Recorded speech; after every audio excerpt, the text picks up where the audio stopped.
ایک بار کا ذکر ہے کہ ایک چھوٹے سے گاؤں میں لوگ حضرت عیسیٰ علیہ السلام کی تعلیمات کو سننے کے لیے جمع ہوتے تھے۔ وہ ایک عظیم نبی تھے جنہیں اللہ تعالیٰ نے اپنی طرف سے پیغام دینے کے لیے منتخب کیا تھا۔ لوگ ان کی باتوں کو غور سے سنتے اور ان کی حکمتوں سے متاثر ہوتے۔ حضرت عیسیٰ علیہ السلام نے لوگوں کو محبت، رحم اور معافی کا درس دیا۔ انہوں نے فرمایا کہ اللہ تعالیٰ کا پیغام صرف ایک ہی ہے، محبت کرو اور ایک دوسرے کی مدد کرو۔ ان کی باتوں میں ایک خاص تاثیر تھی جو لوگوں کے دلوں کو چھو لیتی تھی۔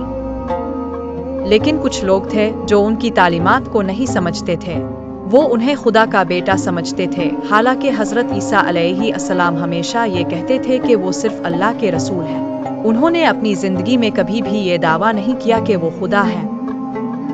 ایک دن جب حضرت عیسیٰ علیہ السلام ایک گاؤں میں تھے، وہاں ایک بیمار شخص آیا۔ اس نے حضرت عیسیٰ علیہ السلام سے دعا کرنے کی درخواست کی۔ حضرت عیسیٰ علیہ السلام نے اس کی دعا قبول کی اور اللہ کی رحمت سے اس کی بیماری کو شفا دی۔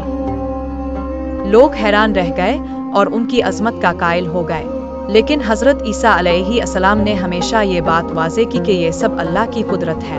انہوں نے فرمایا، میں صرف ایک بندہ ہوں جو اللہ کا پیغام لے کر آیا ہوں۔ ان کی زندگی کا مقصد لوگوں کو اللہ کی طرف بلانا اور انہیں صحیح راستے پر چلانا تھا۔ وہ ہمیشہ اللہ کی عبادت کرتے اور لوگوں کو بھی اس کی طرف راغب کرتے۔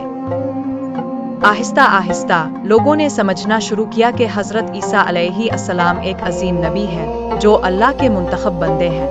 ان کی تعلیمات آج بھی لوگوں کے دلوں میں زندہ ہیں اور وہ ہمیشہ کے لیے ایک مثال رہیں گے۔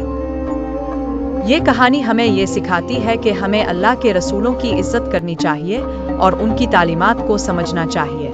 حضرت عیسیٰ علیہ السلام کی طرح ہمیں بھی محبت اور رحم کا پیغام پھیلانا چاہیے۔